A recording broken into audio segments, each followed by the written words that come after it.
Troisième journée de la semaine efficacité et transition énergétique en santé en Pays de Loire, donc la semaine du dispositif régional ETE. Donc journée 3 aujourd'hui, 21 avril, de 11 h à midi sur le dispositif éco-énergie tertiaire.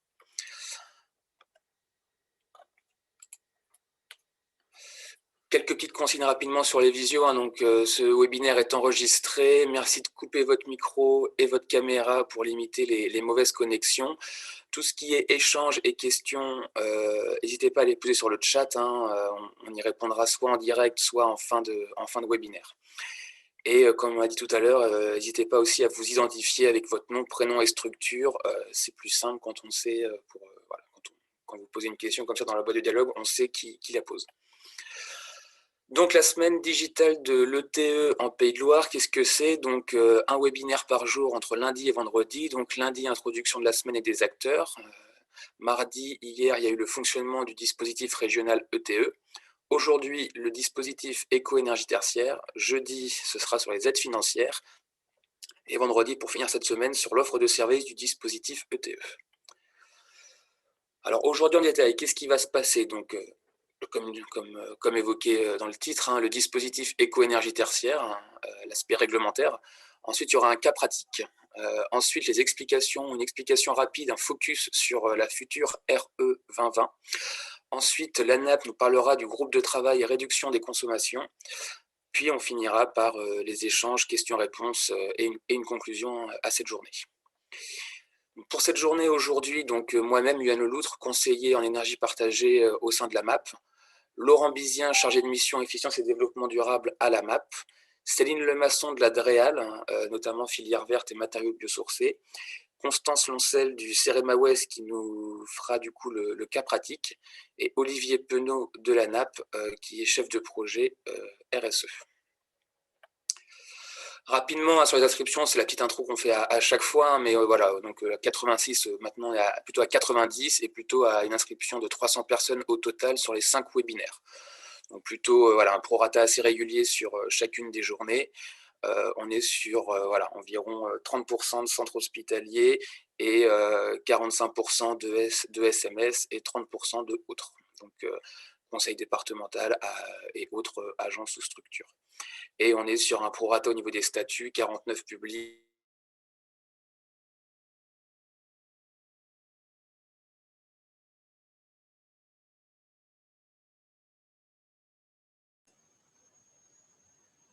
Alors, est-ce que vous entendez, Johan? Non, c'est bien ce qui me semblait. Je l'appelle dans la foulée. Là. Alors, juste, Johan, on t'a perdu pendant 30 secondes. Ah. Est-ce que tu peux enlever ta caméra, s'il te plaît, et repartir 30 secondes en arrière? On t'avait tous perdu. J'arrête la vidéo. Je reprends donc voilà, sur les inscriptions, le petit questionnaire qui avait été fait. Donc voilà, le dispositif plus ou moins bien connu. Pareil sur la base documentaire de la MAP. Les acteurs territoriaux qu'on a évoqués lundi n'étaient pas non plus spécialement connus pour les établissements. Aujourd'hui, le déco-énergie tertiaire, on voit qu'entre le nom et le moyen, on est environ à 70% de non-connaissance sur le dispositif éco-énergie tertiaire. Et les aides financières qu'on verra demain, on est un peu dans les mêmes ordres de grandeur. Voilà un peu pour ce qui se passe au niveau des inscriptions. Comme d'habitude, un petit glossaire, beaucoup d'acronymes. Donc voilà, là c'est un glossaire qui vous permet de pouvoir facilement comprendre certains acronymes dans les slides ou des fois quand on les dit à l'oral. Rapidement sur le dispositif ETE, qu'est-ce que c'est? Donc voilà, c'est un peu le fil rouge de la semaine. Donc entre 2018 et 2021, donc on était sur le dispositif CEP de conseil en énergie partagée, cofinancé par l'ARS et l'ADEME des Pays de Loire. Et donc là, il y avait un ETP, moi-même, pour 1633 structures de santé, aussi bien le sanitaire que le médico-social, aussi bien le public que l'associatif que le privé. Qu'est-ce qui va se passer en juin prochain? On passe du dispositif CEP au dispositif ETE, efficacité et transition énergétique. Et là, on passe à 7 ETP sur la région. Donc 7 ETP pour 1633 structures. Il y aura un conseillers en maîtrise de l'énergie par territoire, par département, dont 2 en Loire-Atlantique du fait de Nantes Métropole, et un coordinateur régional qui sera basé à la MAP. Voilà, 4 axes d'aide au financement, hein, donc du RH, des outils, des études techniques et de la maîtrise d'œuvre. Pour en savoir plus sur le dispositif ETE, c'était la journée d'hier, mardi. Donc n'hésitez pas à aller sur le site de la MAP pour avoir le support détaillé et le replay de ce webinaire. Voilà pour ça. Et on est en train aussi de prévoir pour l'après 2023, la construction du projet est en cours. Voilà pour l'introduction qu'on fait au niveau de chaque webinaire de la semaine. Donc maintenant, je vais passer la parole à la DREAL pour nous expliquer du coup le dispositif éco-énergie tertiaire. Donc c'est moi qui garde la main sur le défilement des slides, donc n'hésitez pas à me dire quand vous voulez que je change. Merci beaucoup. Bonjour à tous. Donc, je suis Céline Lemasson, chargée de mission à la DREAL Pays de la Loire. Donc, le dispositif éco-énergie tertiaire, c'est un dispositif de sobriété énergétique contraignant, réglementaire, qui vise les activités à usage tertiaire. Et il est directement issu de la loi Elan de 2018. Donc, les bâtiments qui sont concernés. La définition qui a été retenue repose sur la définition de l'INSEE, c'est-à-dire une définition du secteur tertiaire par opposition. Opposition au secteur primaire, qui est celui qui finalement va exploiter la ressource, la matière première, la ressource naturelle, et par opposition au secteur secondaire qui va la transformer. Donc finalement, le secteur tertiaire, c'est tout ce qui n'est pas exploitation de la ressource naturelle et transformation de la ressource naturelle. Donc on a ensuite le tertiaire marchand, non marchand, on a tout ce panel de tertiaires. La définition se veut la plus large possible. Et juste une petite précision, c'est-à-dire qu'on peut être une activité industrielle du secteur secondaire, mais héberger en son sein des activités tertiaires, restauration, ressources humaines, administratifs. Et à ce moment-là, ces activités-là peuvent être impactées par le dispositif éco-énergie tertiaire. Donc voilà pour la définition du tertiaire. Et ensuite, l'assujettissement se veut le plus large possible. Donc c'est l'ensemble des bâtiments existants, à la date de la publication de la loi Elan, c'est-à-dire le 24 novembre 2018. Mais il a été proposé d'ajouter dans le projet de loi climat et résilience, qui est en ce moment en discussion, de l'étendre même aux bâtiments plus récents. Le seuil de surface, c'est le seuil des 1000 mètres carrés. Donc, sont assujettis les bâtiments qui sont d'une seule traite, d'un seul tenant, qui font plus de 1000 mètres carrés et qui sont à usage tertiaire, mais également des activités différentes qui sont situées dans un bâtiment collectif. Et si la somme de ces différentes activités fait plus de 1000 mètres carrés, à ce moment-là, elles seront toutes soumises au dispositif éco-énergie tertiaire. C'est-à-dire qu'on va prendre un cas classique, vous avez un rez-de-chaussée commerçant, et puis, à l'étage, vous avez des activités tertiaires, un CCAS ou d'autres activités.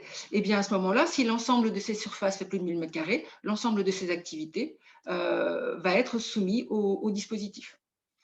Le troisième cas de figure, c'est sur une même parcelle ou sur une même unité foncière, vous avez plusieurs bâtiments qui sont à destination de l'activité tertiaire. Je prends par exemple un collège, une école, un restaurant administratif. Si l'ensemble de ces bâtiments fait plus de 1000 mètres carrés, à ce moment-là, l'ensemble de ces bâtiments sera soumis au dispositif. Voilà, donc l'assujettissement se veut le plus large possible. Les exemptions sont très rares, les constructions provisoires, les lieux de culte, mais également les activités à usage opérationnel à des fins de défense, de sécurité civile ou de sûreté intérieure. Si on prend l'exemple, par exemple, d'un SDIS, d'un service départemental d'incendie et de secours, seule la salle opérationnelle de réception des appels sera exclue du dispositif. Le reste des bâtiments administratifs du SDIS peut être inclus dans le dispositif. Donc, vous voyez, vraiment, l'objectif étant d'avoir le plus faible nombre d'exemptions. Les principes du dispositif maintenant. L'objectif est de réduire progressivement la consommation énergétique des bâtiments.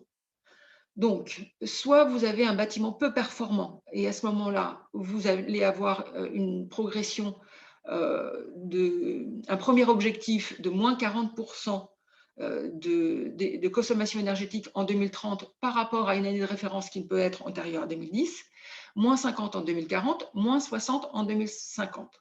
Par contre, si vous avez un bâtiment plus performant, à ce moment-là, votre réduction de la consommation énergétique se fera par seuil défini en fonction de la catégorie du bâtiment. Je vais présenter ça un peu plus clairement dans la diapositive suivante. S'il vous plaît, Johan. Merci.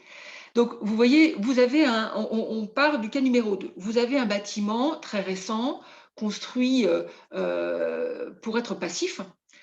Il est bien évident qu'on ne va pas pouvoir vous demander de réduire de 40% vos consommations en une décennie, puisque vous partez déjà d'un bâtiment extrêmement efficace, performant énergétiquement.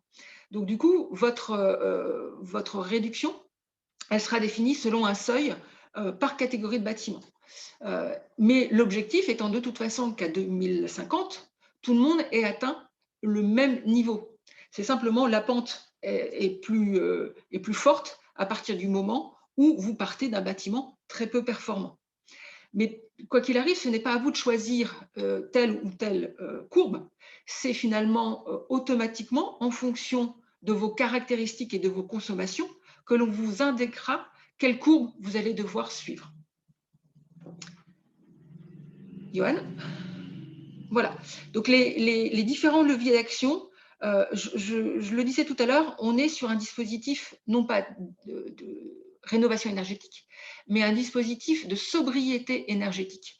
Donc, vous pouvez avoir une part de rénovation énergétique au sens classique du terme, en travaillant sur la performance énergétique du bâti, sur son enveloppe, sur son isolation, lorsque vous partez d'un bâtiment très peu performant. Ça, c'est évidemment un levier d'action possible. Et surtout, si vous êtes un bâtiment peu performant, c'est le levier très important à actionner pour atteindre rapidement vos 40% de réduction des consommations énergétiques. Mais à partir du moment où vous êtes un bâtiment plus performant, plus récent, ou qui a déjà fait l'objet de travaux énergétiques importants, eh bien, on va être sur d'autres leviers d'action. Et cette fois-ci, on va être sur les équipements de votre bâtiment, équipements performants et surtout des modalités d'exploitation, là aussi performantes pour ces équipements. Et puis, on va également être dans l'adaptation des locaux à un usage économe en énergie. Par exemple, avec des dispositifs d'extinction des lumières, des dispositifs automatisés d'extinction des ordinateurs à la fermeture des bâtiments, etc. Et puis, on va aussi, et pour beaucoup, parce qu'on y fait encore beaucoup, sur le comportement des occupants et la responsabilisation des occupants pour réduire les dernières fractions de consommation énergétique. Je le disais, on est sur un dispositif qui se veut le plus large possible en termes d'assujettissement. Pour autant, il y aura des modulations des objectifs selon certains cas. Si vous avez des contraintes techniques, architecturales ou patrimoniales fortes et que vous ne pouvez pas, par exemple, travailler sur votre enveloppe pour des raisons patrimoniales, à ce moment-là, vous pourrez avoir non pas une exemption au dispositif, mais bien une modulation de vos objectifs. Et de façon à ce qu'on prenne en compte cette partie contrainte, mais pour autant, vous pourrez continuer à travailler sur vos équipements, sur les occupants de votre bâtiment. Donc, on abaissera les objectifs, mais vous resterez assujettis. Pareil pour la disproportion économique. Je reviendrai ensuite sur le changement d'activité. Pareil pour la disproportion économique. Si pour réaliser ces réductions énergétiques, votre retour sur investissement dépasse 30 ans pour l'enveloppe, 15 ans pour le renouvellement des équipements ou 6 ans pour l'optimisation des équipements, alors on pourra vous faire bénéficier d'une modulation de vos objectifs. Dans ces deux cas, contraintes techniques et disproportion économique, un dossier technique sera à remplir et à transmettre pour qu'on puisse adapter vos objectifs. Dans le cas du changement d'activité, c'est un peu différent. Prenons un exemple, vous avez une activité, puis d'une année sur l'autre, vous augmentez très largement votre volume d'activité. Qui dit augmentation du volume d'activité dit très généralement une augmentation de votre consommation énergétique. Si on ne module pas, on n'adapte pas vos objectifs, à ce moment-là, ceux-ci seront très difficiles à atteindre. Donc là, c'est automatiquement chaque année, lorsque vous indiquerez sur la plateforme Opera, dont on va parler juste après, votre volume d'activité, et bien à ce moment-là, vos objectifs seront remis à jour finalement chaque année. Donc, des dossiers techniques pour les contraintes techniques et la disproportion économique, et puis une adaptation annuelle concernant l'activité. Donc, j'en viens à la plateforme Opérate, ou Opera, comme vous voulez, qui est donc un outil développé par l'ADEME et qui est l'Observatoire de la performance énergétique, de la rénovation et des actions du tertiaire. C'est l'outil support de ce dispositif qui permet le suivi des obligations, aussi bien pour les assujettis que pour l'administration. Sur cette plateforme, vous avez d'ores et déjà une première obligation qui est à l'échéance du 30 septembre 2021, qui est de remplir les consommations énergétiques de vos bâtiments pour l'année 2020. Si on peut passer à la diapo suivante. Donc, le calendrier, un petit zoom sur le calendrier qui nous a été présenté par l'ADEME dernièrement. Donc, cette plateforme, elle est déjà existante. Vous pouvez y consulter la foire aux questions qui est très riche et qui devrait pouvoir répondre à nombre de vos questions d'ores et déjà. Vous pouvez également créer votre compte et attribuer des droits aux personnes qui vont intervenir sur cette plateforme. À partir du mois de mai, vous devrez pouvoir saisir vos données administratives bâtimentaires, c'est-à-dire localisation, surface, des bâtiments qui seront assujettis. À partir du mois de juin, vous pourrez également remplir les données de consommation, et puis de façon à ce que, effectivement, tout un chacun puisse répondre à son obligation d'ici à la fin septembre 2021. Et c'est à partir de la fin d'année 2021 que vous aurez le calcul des objectifs et que vous pourrez du coup commencer aussi à saisir les données de référence. Enfin, à la fin d'année 2022, vous aurez votre première attestation de respect des exigences. Donc voilà rapidement pour le calendrier Opérate. Et donc, comme je le disais, dès à présent, tout un chacun peut créer son compte. Si vous voulez.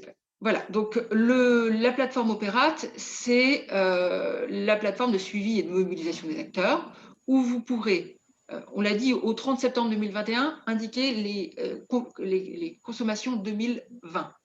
Mais à partir du 30 septembre 2022, vous devrez avoir saisi votre situation de référence, c'est-à-dire l'année et les consommations de cette année qui seront le point de référence pour le calcul de vos objectifs. Vous aurez, suivant les contraintes identifiées, jusqu'à 2026 pour constituer votre dossier technique de modulation de vos objectifs. C'est également sur cette plateforme que chaque année, vous recevrez une attestation qui vous donnera votre situation de consommation par rapport aux objectifs qui étaient assignés. Cette attestation devra être affichée au sein des bâtiments et ensuite être intégrée aux documents de vente et de location. Et puis, dernier point sur cette plateforme, elle se veut le plus interopérable possible avec les outils de suivi de consommation qui sont le plus couramment utilisés par les assujettis, de façon à limiter autant que possible les doubles saisies. Oui. Alors, je Voilà. crois qu'il y a deux petites questions. Est-ce que Laurent, tu veux prendre la parole pour les poser? Oui, Céline, je vous remonte deux questions. Donc, la première, donc, c'est concernant les systèmes de production de chauffage d'énergie renouvelable. Rentrent-ils ou pas dans les dépenses éligibles? Oui, quand ils ne sont pas en autoconsommation, mais là, peut-être que mes collègues du CEREMA pourront compléter. D'accord. Est-ce que vous souhaitez que je complète Oui, oui, maintenant? vas-y. Oui. Donc, bonjour à tous, Constance Lancette du CEREMA. Donc, concernant la production de chauffage, il est tout à fait possible de venir changer ses équipements pour utiliser des énergies renouvelables type bois. C'est totalement autorisé. Et s'il y a des énergies renouvelables qui sont installées sur le bâtiment, alors pas pour le chauffage, enfin aussi si vous êtes au chauffage électrique, mais par exemple, je pense à du photovoltaïque en autoconsommation, finalement, c'est vos factures qui comptent. Donc, tout ce qui vient réduire la facture va permettre d'atteindre les objectifs. Par contre, si vous revendez l'électricité, on ne viendra pas déduire cette électricité revendue de vos factures. Donc, en fait, c'est vraiment la facture à la fin qui compte. N'hésitez pas à nous dire, hein, Stéphane, donc président d'Atlanbois, si à chaque fois les réponses apportées vous conviennent pour qu'on puisse par la suite les compléter au besoin. Deuxième question de la part de Marine Perricot du CH de Saint-Nazaire. Quelles sont les surfaces concernées? Les surfaces utiles, Sean, Chob? Constance?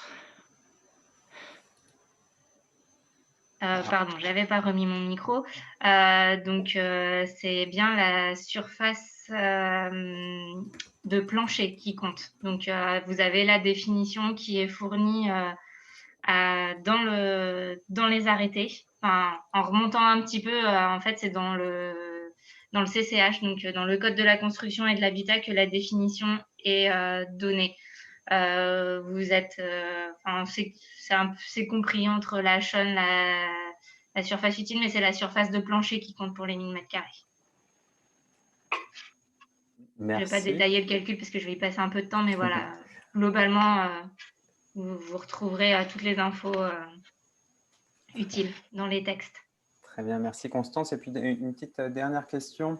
Dans le cas d'un ensemble hospitalier, notamment pavillonnaire, hein, ce sont vraiment le cas de figure assez standard des anciens établissements hospitaliers, comment peut-on déclarer les consommations par bâtiment si le plan de comptage est bien moins précis que cela? Alors en fait, dans le cas d'un ensemble hospitalier, si vous parlez d'un ensemble où finalement vous n'aurez qu'une seule unité foncière, vous n'aurez pas besoin de déclarer bâtiment par bâtiment. C'est l'unité foncière qui sera assujettie, ce n'est pas chacun des bâtiments. Par contre, si les bâtiments sont séparés, il faudra que vous… Alors, aujourd'hui, il faut que ce soit l'assujetti qui propose un comptage séparé au sein de sa propre facture, donc qui propose par exemple une modélisation ou quelque chose comme ça qui permette. On essaye de voir ce qui serait possible de faire si jamais on mettait du sous-comptage après pour revenir voir ce qu'on peut faire sur les consommations de la situation de référence. Mais voilà, pensez bien d'abord il faut penser en unité foncière. Donc, si tous vos bâtiments sont sur une même unité foncière, c'est l'unité foncière qui est assujettie et pas chacun des bâtiments séparés.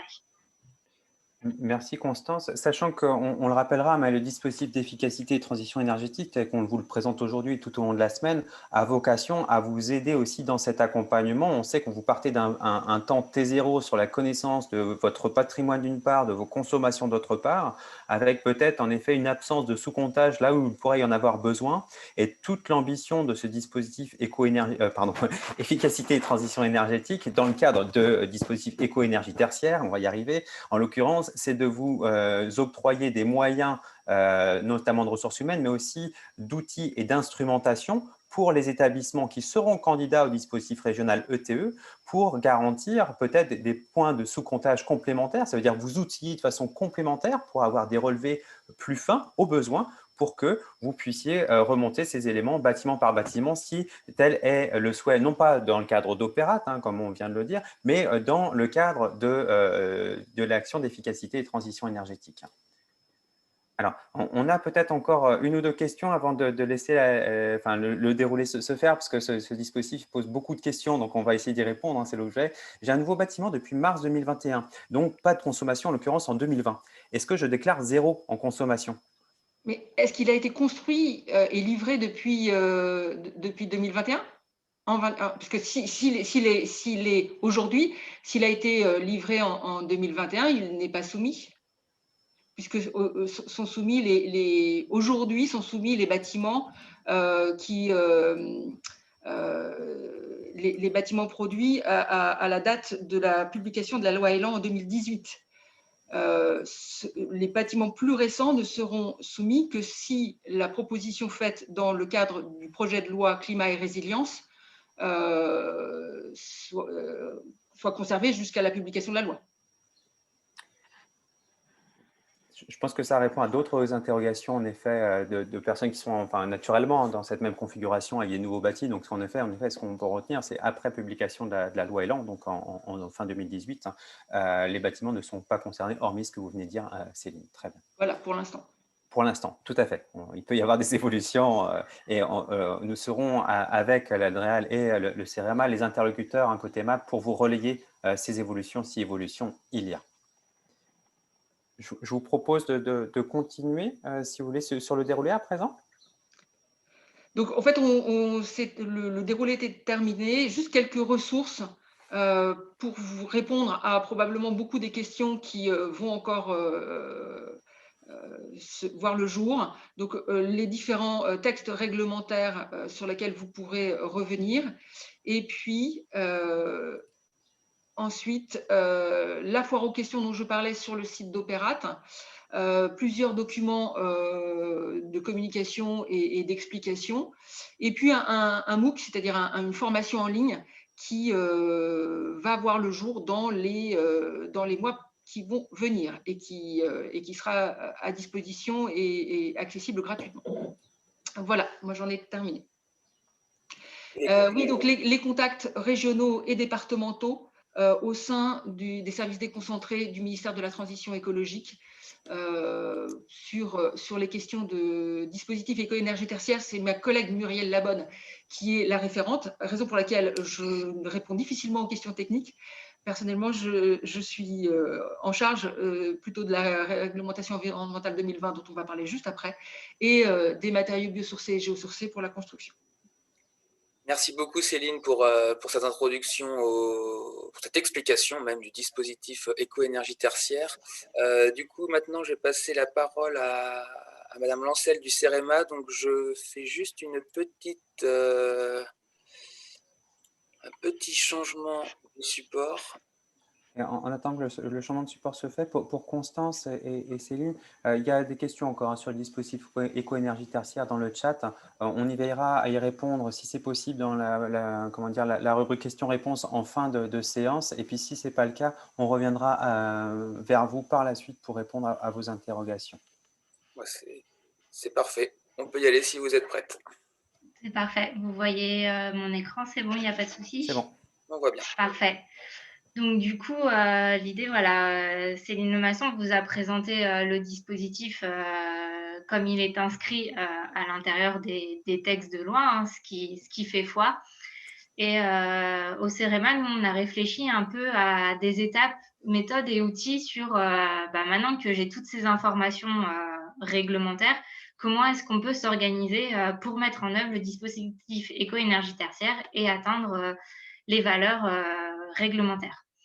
Alors, je reviens juste sur le qui, parce que c'est des questions qui nous sont posées assez régulièrement. En particulier, alors c'est peut-être moins le cas dans vos usages, mais entre propriétaires et preneurs à bail, comment est-ce qu'on fait? Donc, il est bien écrit dans les textes que les propriétaires et, le cas échéant, les preneurs à bail sont soumis à obligation. Le texte ne va pas plus loin, n'impose pas à un tel ou un tel de faire telle ou telle action. Il est juste défini qu'ils doivent choisir ensemble quelles sont les actions qui sont destinées à l'un ou à l'autre et de mettre en œuvre les moyens qui correspondent à chacun pour atteindre les objectifs. Donc, en fait, l'idée, c'est vraiment qu'il y ait une discussion entre les propriétaires et les preneurs à bail pour savoir qui a en main quelle information, qui est capable de mettre en œuvre quelle action.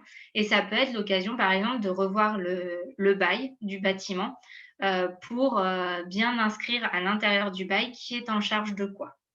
Donc voilà, c'est vraiment un point essentiel, c'est vraiment propriétaires et preneurs à bail qui sont soumis à l'obligation.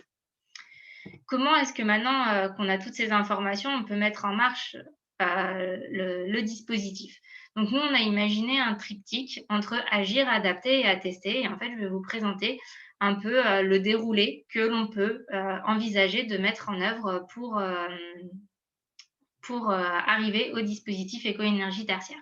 La première étape, évidemment, ça va être d'identifier son patrimoine, donc savoir quel est le patrimoine de plus de 1000 m², le patrimoine qui est bien assujetti au dispositif, et puis de les classer par catégorie d'activité. Quand on aura défini ce patrimoine, qu'on saura exactement quels sont les bâtiments ou unités foncières qui sont assujettis, il va falloir aller faire un peu de fouille, alors, plus ou moins approfondie en fonction de comment sont les suivis aujourd'hui, pour rechercher toutes les anciennes factures d'énergie. Pour voilà, avoir une idée des consommations actuelles des bâtiments et surtout pour venir identifier sa consommation de référence. Donc ça, c'est un élément qui va être essentiel, qui doit être une année qui est supérieure à 2010. Par défaut, dans Opéra, ça aura pris la première année que vous aurez saisie, mais vous pouvez tout à fait venir la choisir. Pourquoi est-ce qu'on souhaite la choisir? Par exemple, si entre 2010 et 2019, vous avez fait des travaux de gains énergétiques sur vos bâtiments, par exemple en 2015, il va être préférable de venir choisir une année avant 2015 parce que comme ça, ces travaux vont déjà rentrer dans le décompte de vos économies d'énergie. Donc, le choix de cette année de référence devra être fait au plus tard le 31 septembre 2022, mais je vais y revenir un petit peu plus tard. Ensuite, maintenant que la plateforme Opéra commence à être opérationnelle et que normalement elle devrait être le plus opérationnelle d'ici le mois de juin, il va falloir venir déclarer les bâtiments ou votre patrimoine assujetti dans la plateforme Opéra. Donc de vous créer un compte ou de déléguer cette création de compte, c'est tout à fait possible, comme l'a expliqué tout à l'heure Céline, de saisir les caractéristiques des bâtiments, de saisir les activités qui sont exercées au sein de chacun des bâtiments. Et une fois que vous avez un peu toutes ces informations-là, il va falloir se préparer à créer un plan d'action éco-énergie tertiaire. Donc pour ça, d'un côté, il faut évidemment créer une équipe qui sera en charge de créer puis de mettre en œuvre ce plan d'action, donc avec les responsables de site, avec les personnes que vous jugez les plus aptes en tout cas à faire partie de l'équipe. Recueillir toutes les caractéristiques des bâtiments, surtout si vous êtes plus sur un patrimoine que sur un bâtiment unique, et de venir identifier les besoins de sous-comptage. Donc les sous-comptages, évidemment, c'est ce que j'expliquais tout à l'heure, ne pourront pas vous servir pour l'année de référence, ou en tout cas pour séparer certains bâtiments, mais en tout cas, ils peuvent être très utiles par la suite pour bien juger de la diminution de vos consommations dans vos bâtiments, voire par usage. Des fois, ça peut être intéressant de venir séparer le chauffage des autres usages pour voir comment est-ce qu'on arrive à faire baisser les consommations. Donc, on prépare ce plan d'action et grâce à la saisie dans Opéra, vous allez aussi pouvoir déterminer les objectifs. Donc, on l'a dit, il y a un objectif en valeur relative et un objectif en valeur absolue. Céline l'a bien expliqué tout à l'heure, ce n'est pas vous qui choisissez quel objectif vous allez atteindre. La plateforme Opéra vous fera le calcul pour les deux. C'est quand même intéressant, vous, en amont, de plutôt savoir si vous allez vous orienter vers l'un ou l'autre. Globalement, si vous avez un bâtiment neuf, un bâtiment neuf, en tout cas un bâtiment récent, vous allez plutôt vous orienter vers les valeurs absolues. Et puis aussi, il faudra bien réfléchir au volume d'activité à l'intérieur du bâtiment, ce qu'il est possible de saisir et qui permet de faire une modulation à l'intérieur de la plateforme Opéra. Une fois que vous aurez commencé à créer votre équipe pour le plan d'action, il va falloir l'élaborer puis le mettre en œuvre. Le plan d'action, il devra s'appuyer sur les 4 éléments et les 4 leviers d'action qu'a cité Céline tout à l'heure.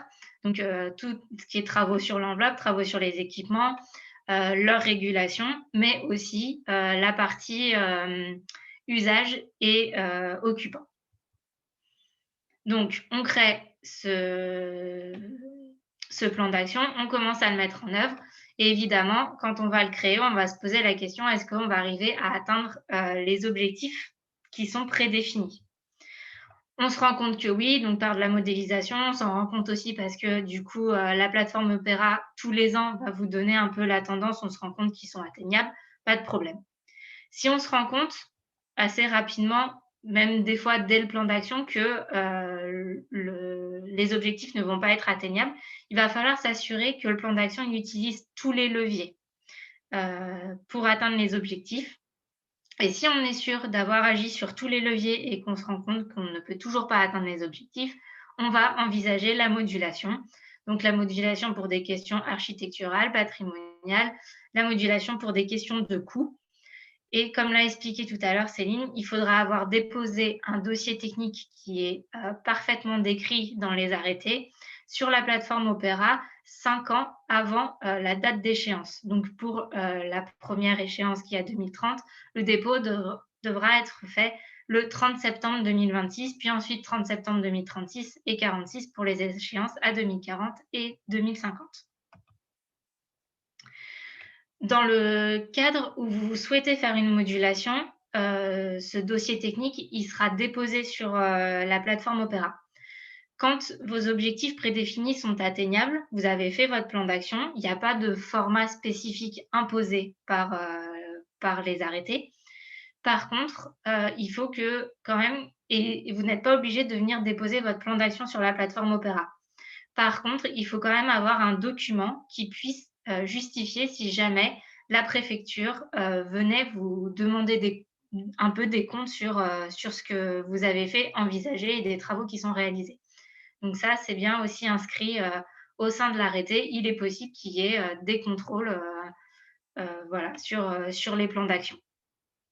En parallèle de tout ça, il va falloir venir déclarer annuellement ses consommations sur la plateforme Opera.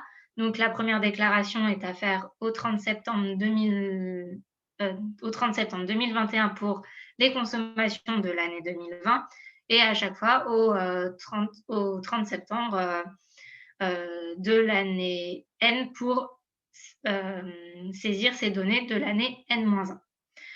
L'attestation numérique va être générée tous les ans automatiquement par la plateforme Opera. Elle permettra pour vous de constater si vous êtes sur la bonne pente et il est obligatoire de venir afficher cette attestation dans les bâtiments au cours des années. Vous allez suivre annuellement vos objectifs en fonction de votre plan d'action et de ce qui est réellement calculé et généré sur la plateforme Opera. Et là, chaque année, vous allez faire une vérification si vous êtes toujours en mesure d'atteindre les objectifs et si nécessaire, venir ajuster votre plan d'action justement pour être sûr d'atteindre l'ensemble de ces objectifs.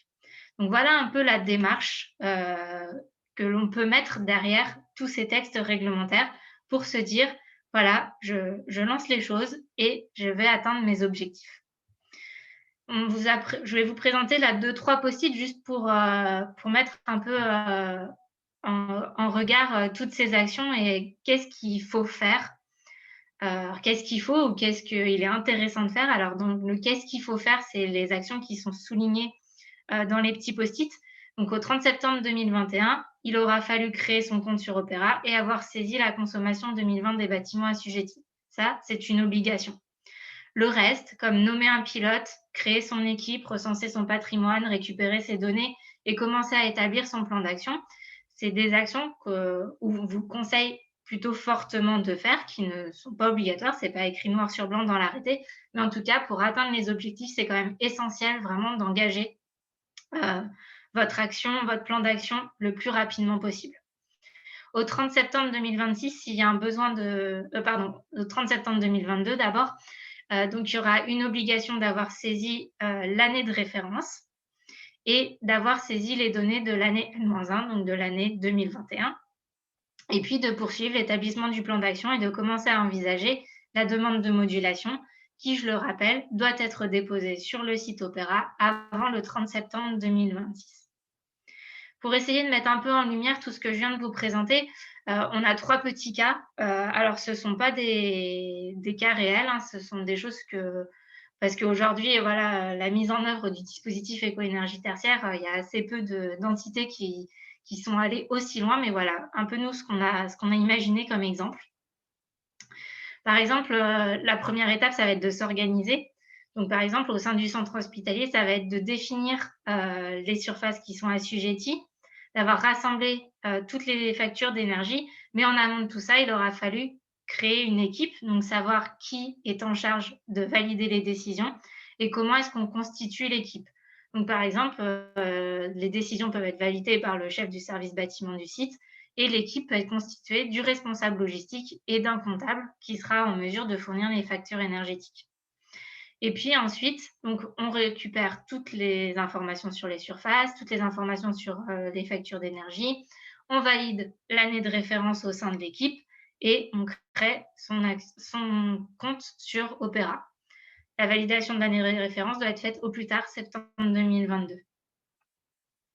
Un deuxième exemple, c'est comment est-ce que je fais pour connaître mon patrimoine. Par exemple, on prend un gestionnaire de plusieurs bâtiments. Il a 15 bâtiments à gestion. En fait, il va falloir rapidement qu'il sache parmi ces 15 bâtiments si les 15 sont assujettis ou non. Donc, dès que possible, il va peut-être essayer de se créer un tableau dans lequel il aura saisi la surface, le statut, l'affectation de chacun de ces bâtiments et d'identifier ce qui est des unités foncières de ce qui n'en sont pas. Et on se rend compte, par exemple, qu'il n'y a que 2 bâtiments qui sont concernés par le dispositif éco-énergie tertiaire. Donc, pour chacun de ces 2 bâtiments, il va falloir venir remplir la plateforme Opera. Dans la plateforme Opera, il y a toutes les données administratives des assujettis à saisir, type numéro sirène, adresse du siège, code APE, les données administratives des bâtiments, donc tout ce qui est référence cadastrale, adresse, référence des points de livraison, etc. La situation de référence, donc la consommation, les surfaces et les indicateurs temporels et d'occupation du bâtiment, et les données de l'année N. Toutes ces informations, la liste exacte de ce qu'il y aura à saisir à l'intérieur d'Opera est définie dans l'annexe 6 de l'arrêté modificatif. Et la dernière étape, au second semestre 2021, ce sera d'avoir rassemblé l'ensemble des documents techniques de ces bâtiments pour permettre une première évaluation des actions envisagées. Et justement, maintenant, comment est-ce que j'agis? Il va falloir élaborer un plan d'action. Donc, on l'a dit, il y a 4 leviers. Mais ces 4 leviers, à notre sens en tout cas, ils ne sont pas à mettre en œuvre tous d'un coup. Il y a des choses qui sont un petit peu plus faciles à faire, en tout cas plus évidentes à mettre en œuvre. C'est toute la partie, par exemple, éco-geste. Donc, tout ce qui est sensibilisation de l'occupant, ça peut être des choses qui peuvent être mises en place très, très vite. Ça ne demande pas tant d'études. Si jamais il y a un besoin de rationalisation des espaces, c'est des réflexions qui peuvent être menées aussi assez rapidement. Par contre, tout ce qui est action sur l'enveloppe, sur les équipements de chauffage, de ventilation, refroidissement, mais même sur l'éclairage, souvent ça demande un temps d'étude un peu plus important. Donc, en même temps qu'on commence à mettre en place des actions sur les usages ou sur l'optimisation, on lance ces études pour pouvoir venir, dans un premier temps, faire des travaux sur l'enveloppe. On va toujours essayer de jouer sur l'enveloppe avant de jouer sur les systèmes de chauffage pour pouvoir venir installer des systèmes de chauffage qui auront une puissance qui sera cohérente avec les nouveaux besoins du bâtiment vu qu'on aura touché à l'enveloppe. Donc, on va pouvoir faire des travaux sur l'enveloppe, lancer des travaux sur l'éclairage. Souvent, c'est des travaux, en tout cas, c'est assez facile de les définir, les mettre en œuvre peut-être un peu moins, mais en tout cas de les définir. Puis, avec toutes ces réflexions, on viendra toucher aux travaux, à tout ce qui est attrait au chauffage et à la climatisation, le cas échéant. Et enfin, on réfléchira aux notions d'énergie renouvelable, en particulier pour la partie photovoltaïque. Donc voilà un peu comment est-ce qu'on peut s'organiser, comment est-ce qu'on peut agir pour atteindre les objectifs du dispositif éco-énergie tertiaire. Vous retrouvez, si cela vous intéresse, sur le site du CEREMA, un dossier en ligne complet dans lequel vous trouverez des éléments pédagogiques et de description qui vont un petit peu plus loin que tout ce que je viens de vous expliquer, et aussi des publications qui sont en lien avec toutes ces notions d'action, de travaux qu'on peut mettre en place, en particulier sur comment prendre en compte les usages dans la gestion de son bâtiment et quelles sont les petites actions qu'on peut mettre en œuvre très rapidement pour venir baisser ses consommations. Et puis, je reste à votre disposition, ainsi que ma collègue Camille Patard qui est venue présenter le CEREMA lundi, pour toute question ou accompagnement, en tout cas, voilà, autour de ce dispositif et de son fonctionnement. Merci beaucoup Constance pour votre intervention. Merci pour le support également qui a permis de voir vraiment toutes les étapes clés, le petit serpent, là, les étapes clés à réaliser pour vraiment se mettre en ordre de marche pour le dispositif éco-énergie tertiaire. Maintenant, je vais rapidement remettre, Laurent, est-ce qu'il y a des questions? Est-ce qu'on voit ça plus tard?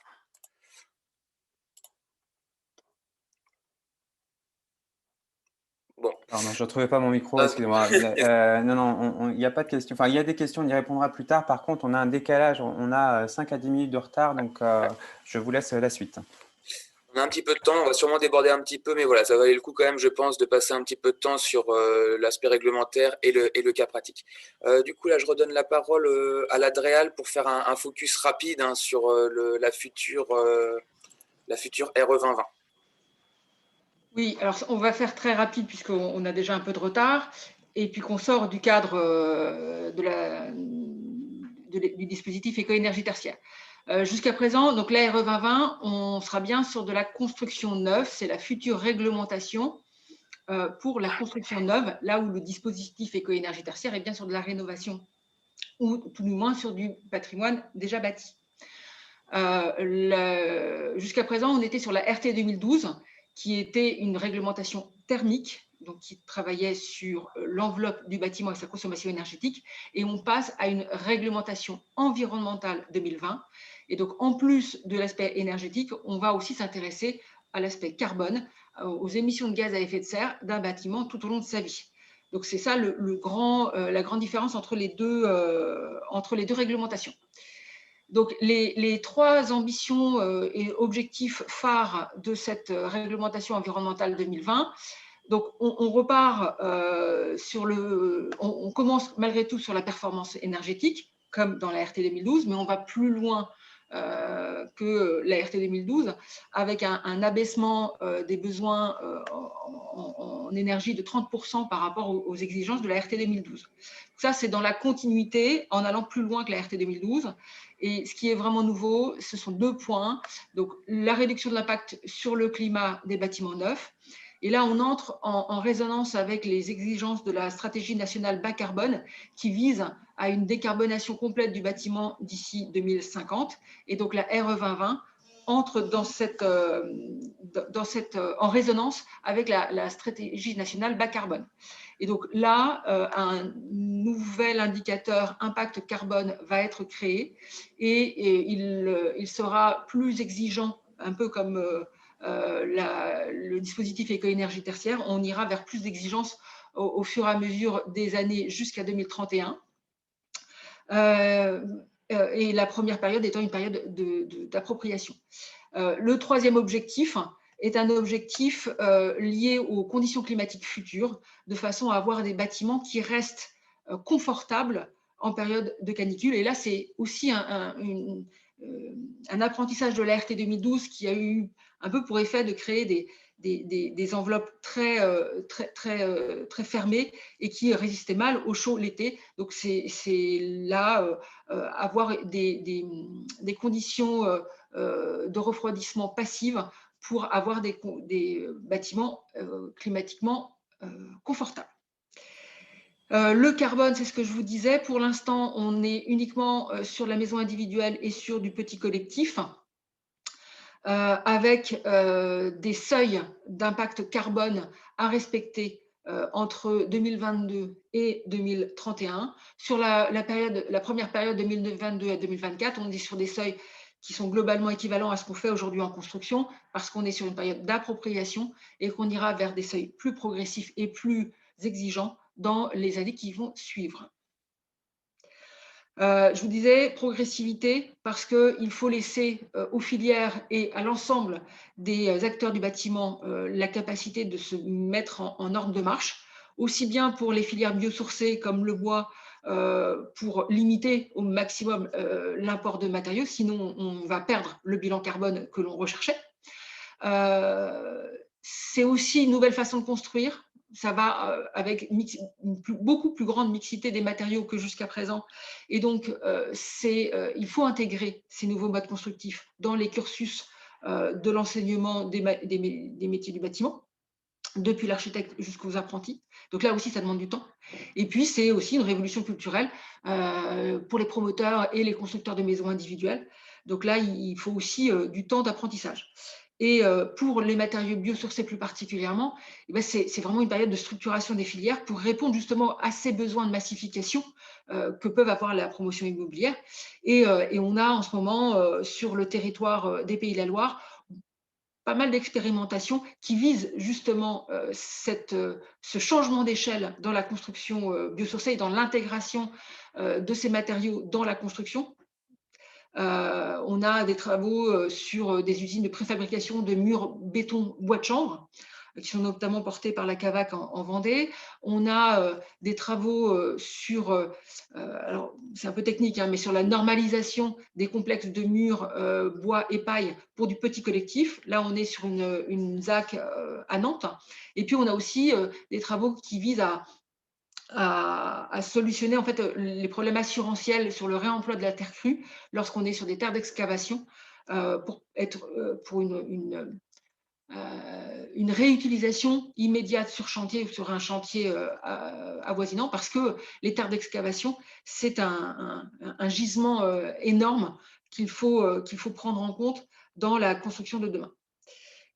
Voilà. Et pour accompagner cette RE 2020 qui va être effective à compter du 1er janvier 2022 pour la maison individuelle et le petit collectif, et puis plutôt sur 2023 pour les autres types de bâtiments. On a un ensemble d'outils qui est en train de se construire avec des guides RE 2020, des cahiers techniques, des formations, un site dédié, voilà, tout un large panel pour lequel le CEREMA est également très largement contributeur. Sur le site internet de l'Adréal, sur le site du CEREMA, et on tiendra également au courant la map de la parution de tous ces supports techniques et de formation pour que vous en soyez le plus rapidement au courant. Merci beaucoup, Madame Lemaston, d'avoir fait ce focus RE 2020 en speed. Mais voilà, merci pour ce focus sur la future RE 2020 qui va arriver. Pour finir, du coup, ce webinaire, une dernière intervention du coup de Olivier Penaud de l'ANAP, qui va nous parler du coup de la communauté de pratique réduction des consommations d'énergie. Je te laisse la parole, Olivier, pour cette séquence. N'oublie pas de me demander quand tu veux passer les slides. Oui, merci beaucoup, Johan.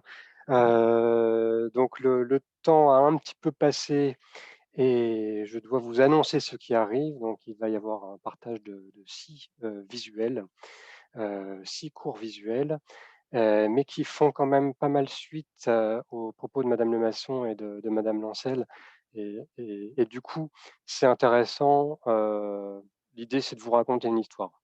Raconter l'histoire de la communauté de pratique réduction des consommations d'énergie, dont je ne suis pas l'initiateur, puisque je suis arrivé en octobre 2020 à l'Agence nationale de l'appui à la performance, mais dont certains protagonistes sont autour de la table. Donc Laurent, évidemment, Laurent Bizien, Johan, évidemment, et j'aperçois également Bernard Jourdain qui a réagi dans les commentaires du CH de Niort, et également Anne-Caroline Rouillet. Donc cette histoire, c'est un petit peu plus votre histoire, et l'idée, c'est se dire, par rapport à ce dispositif éco-énergie tertiaire qui apparaît et qui dans la loi Elan et qui pose question, au niveau sanitaire et médico-social, qu'est-ce qu'on fait Donc, il y a une forme de fébrilité.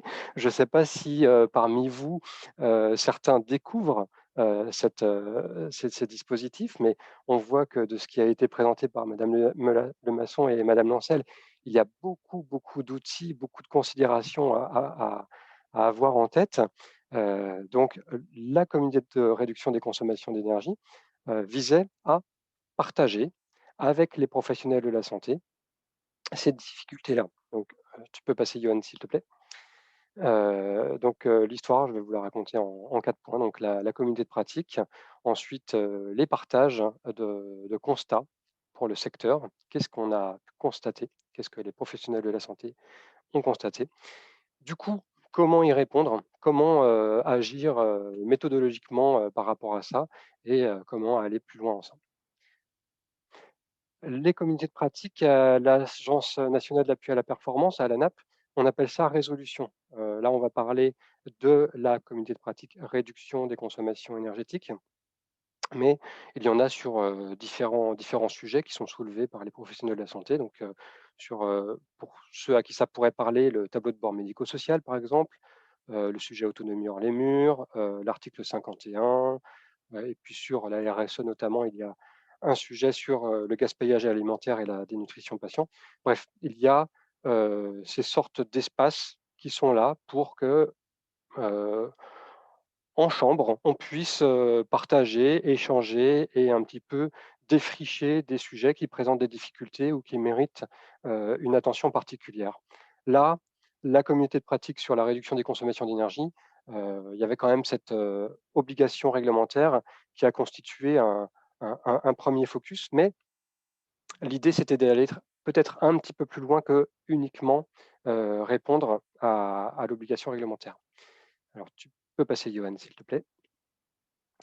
Aujourd'hui, dans cette communauté de pratique, donc de ce petit groupe, on a une cinquantaine de membres qui sont exclusivement des professionnels du secteur sanitaire et médico-social, avec un pilotage côté ANAP. L'année dernière, il n'y avait pas 50 membres et petit à petit, cette communauté grandit. Ça pourra vous intéresser, hein, comme l'écrit Laurent dans le chat.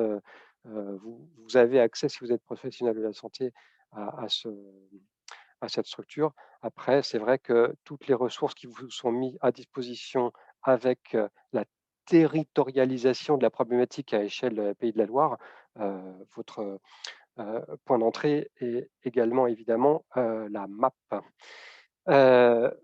Au niveau des personnes qui sont dans cette communauté de pratique, donc ça représente plus de 1000 établissements parce qu'il y a des CEP en santé ou économes de flux qui ont intégré cette communauté de pratique et beaucoup d'EHPAD.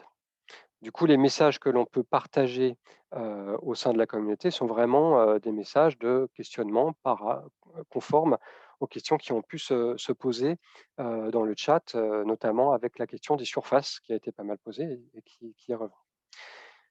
Tu peux passer, Johan.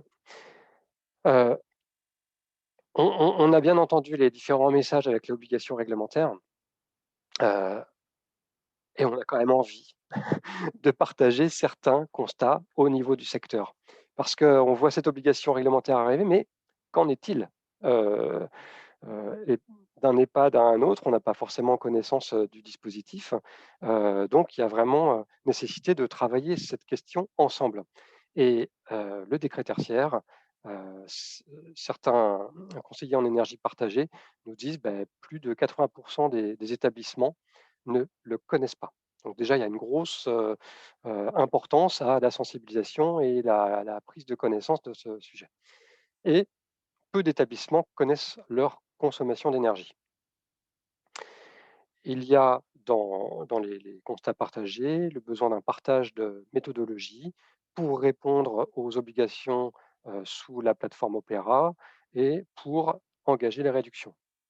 Et c'est très intéressant de voir que cette matinée aura déjà commencé à défricher ces sujets. Est-ce que le décret est une marche trop importante pour le secteur? C'est une question qui se pose aussi parce que par rapport peut-être à d'autres secteurs, c'est vrai qu'il y a des étapes importante à franchir et ça soulève des questions qui sont engageantes à échelle 2030, 2040 et 2050. La réponse, c'est en cours, c'est la conception d'un kit outillage vraiment sectoriel pour, avec des fiches actions et des outils, aider à aborder ce sujet. Dans les constats, le groupe de travail, la communauté de pratique a partagé aussi des spécificités sectorielles et ça, on souhaite que ce soit entendu et reconnu pour aller sur des réflexions sur les valeurs absolues notamment. Donc, et Bernard Jourdain l'a mis dans le chat, déjà, les établissements connaissent mal leur surface et les activités associées à leur surface, connaissent mal leurs données de consommation et les usages. Donc, ça, c'est une première difficulté, c'est une première marche. Ensuite, le secteur présente des spécificités avec des activités spécifiques du fonctionnement en continu. Alors je passe un peu vite là-dessus parce que vous aurez les slides après, mais un chauffage supérieur à la moyenne, hein, on n'est pas en train de parler de surface de bureau, on parle d'EHPAD avec des résidents et puis des températures supérieures à la moyenne, des taux de remplissage qui sont différents d'hôtels par exemple. Bref, on ne peut pas être comparé à d'autres secteurs. Les normes d'hygiène également induisent des consommations énergétiques particulières. On a beaucoup parlé dans la communauté de pratique de l'impact de la balnéothérapie ou de la présence de piscines dans certains établissements. Dernier point, c'est l'hétérogénéité des bâtiments avec toute taille, toutes époques. Là, on parle à la fois du sanitaire, hein, SCH, et du médico-social avec les établissements du secteur médico-social. Je parle beaucoup d'EHPAD, mais évidemment, il y a les autres établissements qui sont regardés.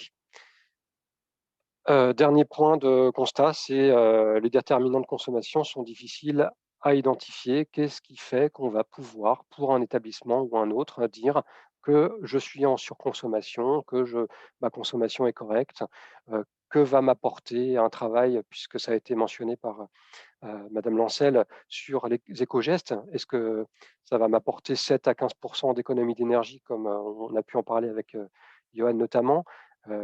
Est-ce que c'est différent? Voilà. Donc il y a vraiment beaucoup de questions qui continuent à être partagées et ce partage dans la communauté de pratique est important. Par ailleurs, pour aller un petit peu plus loin sur ce sujet, les membres de la communauté de pratique ont partagé les consommations d'énergie dont ils disposent. Et les moyennes sont difficiles à ressortir, mais on en parle après. Du coup, merci Johan. Ce travail de la communauté de pratique a commencé par se dire, en fait, il faut vraiment qu'au niveau du secteur, on aille un petit peu plus loin pour aider l'ensemble du secteur à comprendre le décret, à connaître ses consommations, connaître ses surfaces et usages, élaborer un plan de comptage de l'énergie, établir l'année de référence. Vous savez que l'année de référence a été un petit peu mentionnée là sur le choix entre 2010 et 2019 de l'année qui sera l'année qui servira à ensuite afficher les baisses. Et également financer et investiguer les moyens de financement. Sujet évoqué au webinaire de demain. Donc sur tous ces sujets, on est en cours de construction. Déjà, c'est des sujets qui ont été beaucoup partagés par la communauté de pratique et la communauté de pratique, ses membres ont réalisé des fiches très complètes de dizaines de pages en fait. Et pour que ce soit beaucoup plus facile à appréhender, on est en train de travailler à leur réduction en fiche action, donc maximum un recto verso, mais avec lien avec des outils à chaque fois si nécessaire. L'idée, c'est que ce soit très méthodologique et que ça puisse vous aider à appréhender le sujet le plus vite possible et à savoir où vous en êtes et où il faut aller. Alors, sur les données de consommation, Donc, on a partagé avec des données chiffrées. Donc, Johan voulait que je vous affiche là quelques moyennes. Je préfère les dire à l'oral parce que c'est pas très agréable quand on a beaucoup d'hétérogénéité dans les restitutions. C'est pas très agréable d'afficher des données et voir qu'il n'y a que ça qui ressort. Mais en gros, si on veut parler des CH, on commence à avoir un nombre assez intéressant de CH en répondant. Et puis, on travaille aussi avec la commission ingénierie et infrastructure de architecture des DG de CHU, avec un groupe de travail spécifique. Donc, sur les CH, on commence à avoir des idées. En moyenne, on est autour de 280-300 kWh par mètre carré par an, mais c'est une consommation globale. L'idée, c'est que la segmentation qui est travaillée avec le ministère de la Transition écologique et solidaire aide à identifier des zones, zones à environnement maîtrisé, zones avec certains process qui auront des niveaux de consommation différents, sans forcément nécessiter de la pose de compteurs, mais qui permettront via Opera d'agir un petit peu plus facilement par rapport à ça. Au niveau des EHPAD et des autres établissements sanitaires et médico-sociaux, on a des données et on peut aussi critiquer certaines données. Alors, on a des données grâce aux différents participants de la communauté de pratique. Sur les EHPAD, on arrive à des consommations moyennes d'environ 180-200 kWh par mètre carré par an aujourd'hui. Mais je le répète, c'est très hétérogène et c'est très dépendant du système d'énergie installé, des ressources locales, de l'énergie renouvelable un petit peu, de la présence ou non de cuisine dans l'établissement, la façon dont le linge est géré. Donc, toutes ces questions sont des questions qui ressortiront dans la segmentation et qui seront travaillées collectivement. Pour ceux qui connaissent le tableau de bord médico-social, donc ça c'était un outil qui a été créé par l'ANAP et qui est transféré à l'ATIH, mais dont les usages sont toujours questionnés par l'ANAP avec une communauté de pratique ad hoc. Il y a beaucoup de retours puisque ce tableau de bord est obligatoire. Donc, on a 17 000 établissements qui ont répondu à ces questions sur à la fois la surface et les consommations d'énergie. Donc, ça permet de renforcer les moyennes. Au bilan, on se rend compte que les données que l'on collecte point par point grâce à la communauté de pratique sont plus fines et plus précises que les données traitées en masse par le tableau de bord médico-social. Quoi qu'il en soit, ce tableau de bord apporte quand même un éclairage statistique puisque parmi les 17 000, on a 5 000 établissements qui ont réussi à renseigner les surfaces et les consommations globales. Et on commence à pouvoir aller un petit peu plus loin d'un point de vue statistique sur la compréhension de ces données.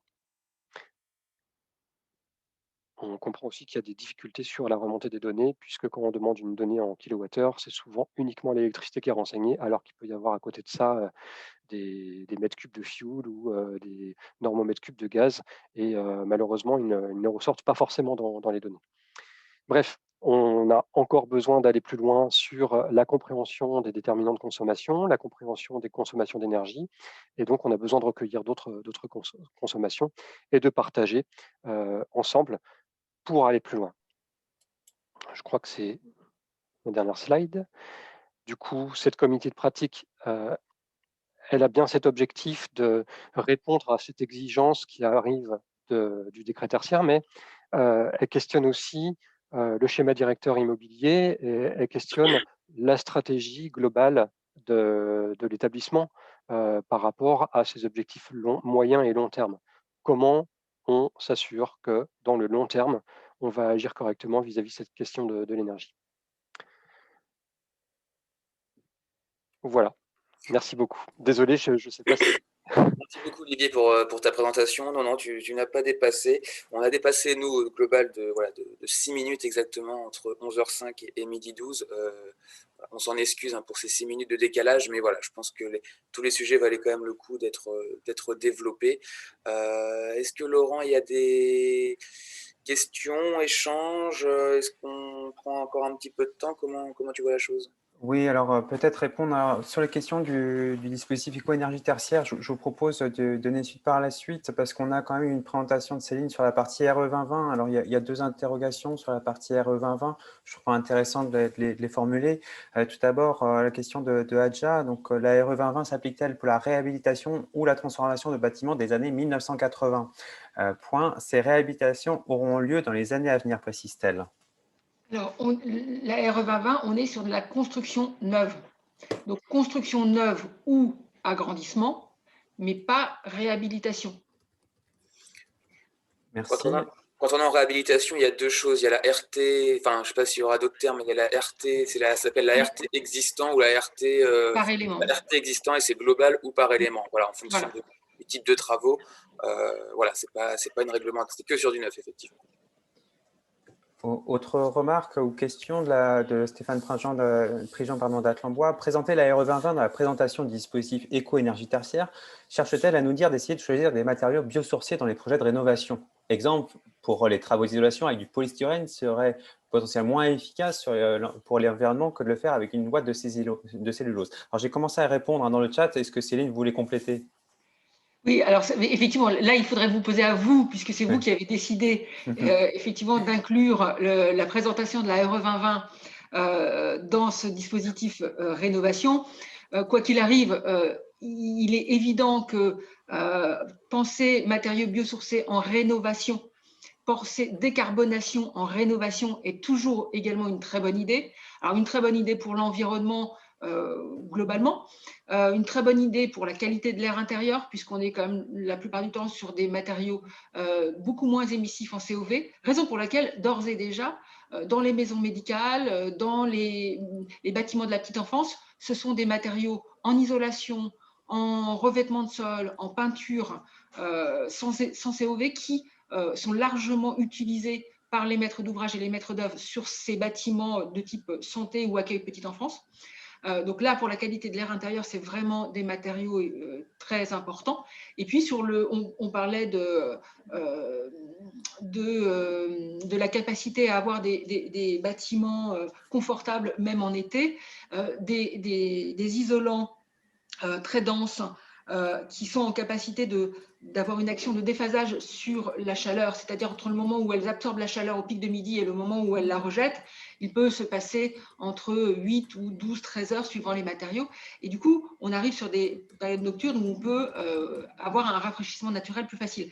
Donc, ce sont aussi des matériaux qui vont participer au confort en période estivale de façon passive. Donc, oui, évidemment qu'en parlant rénovation, parler de ces matériaux, c'est évidemment, mais là, ce serait une heure entière à y consacrer. Je rajoute juste, la MAP propose dans son offre de service fin juin une formation qui est comment intégrer la nouvelle réglementation de la commande publique durable sur tous ces matériaux biosourcés, etc., comment les faire rentrer plus facilement dans des projets. On arrête de partir sur nos fameux laine de verre ou laine de roche partout. Donc voilà, n'hésitez pas à vous inscrire à cette formation, je vous enverrai le lien suite à la formation. Oui, c'est-à-dire qu'en effet, là, on profite du dispositif éco-énergie tertiaire, mais c'est qu'un angle d'attaque. En l'occurrence, au niveau régional, on a ce dispositif d'efficacité et transition énergétique. Johan Leloutre est présent depuis 2018, juin 2018 sur le sujet, et on est bien sur un dispositif de transition énergétique et d'efficacité ou sobriété énergétique. Donc, c'est vraiment une vision systémique de la partie énergétique, mais aussi encore plus élargie. Et Céline l'a très bien rappelé sur la qualité de l'air. Enfin bref, on est sur les enjeux du développement durable, d'où la mission efficience et développement durable que je représente au sein de la MAP, qui est appuyée vraiment sur une branche énergétique par Johan et demain avec des économes de flux. Donc, on a toute une offre de services. Si vous la méconnaissez aujourd'hui encore, il est toujours temps de la connaître. On multiplie les communications sur le sujet pour y répondre. Je laisse la parole à Constance si elle le souhaite compléter les quelques questions qui sont encore en cours sur la partie dispositif éco-énergie tertiaire. Merci Céline sur la partie en plus RE 2020. Alors, sur la partie éco-énergie tertiaire, il restait quelques questions. Qu'en est-il de l'assujettissement au décret tertiaire concernant les agrandissements de bâtiments existants? Alors, sur la partie, c'était lié à la question, je ne sais pas si c'était lié à la question RE 2020 ou vraiment éco-énergie. Éco-énergie tertiaire. D'accord. Alors sur la partie agrandissement, effectivement, on prendra bien en compte l'agrandissement dans la surface et on ajoutera ces nouvelles surfaces tertiaires au fur et à mesure sur la plateforme Opéra. Après, il y avait des questions sur comment est-ce que je fais si j'ai un bâtiment neuf au milieu de mon unité foncière. Alors, je suis désolée, on n'a pas la réponse aujourd'hui. On n'a pas eu l'occasion, nous non plus, de manipuler Opéra. Donc, on ne sait pas trop comment on va faire. Et en tout cas, ce qui est sûr, c'est que la question du bâtiment qui va être mis en…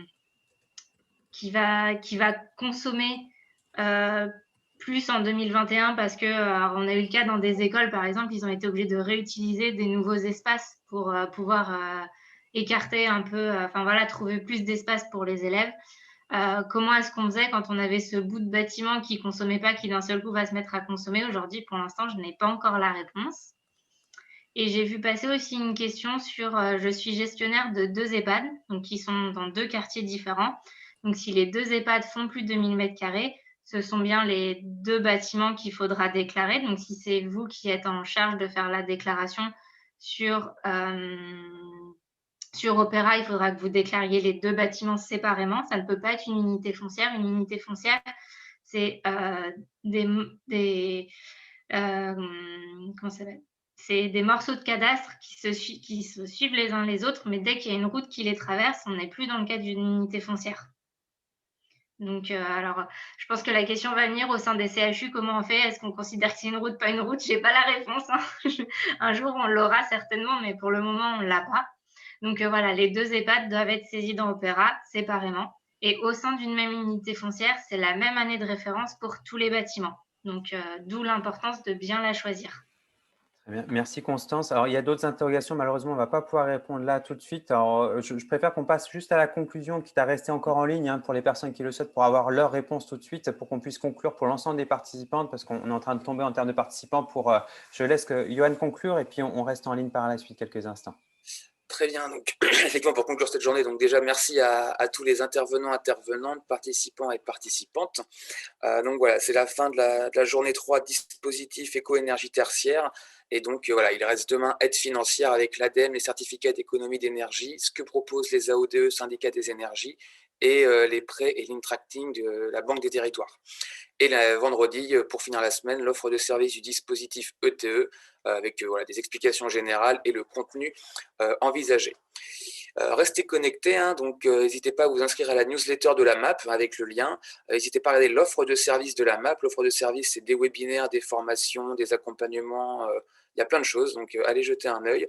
Et le questionnaire de satisfaction sur cette semaine ETE. Donc dans l'après-midi, vous recevrez un mail de ma part avec ces différents liens et également le lien pour aller sur la base documentaire, télécharger le support et pouvoir regarder les replays. Voilà. Merci encore à tout le monde. Désolé d'avoir dépassé de 15 minutes. J'espère que ce webinaire vous a plu et je vous souhaite un très bon appétit et une belle journée. Merci beaucoup à tout le monde. On reste en ligne pour les personnes qui souhaiteraient encore avoir des réponses à leurs interrogations. Et puis, on se donne rendez-vous demain, 11 h, si vous le voulez bien.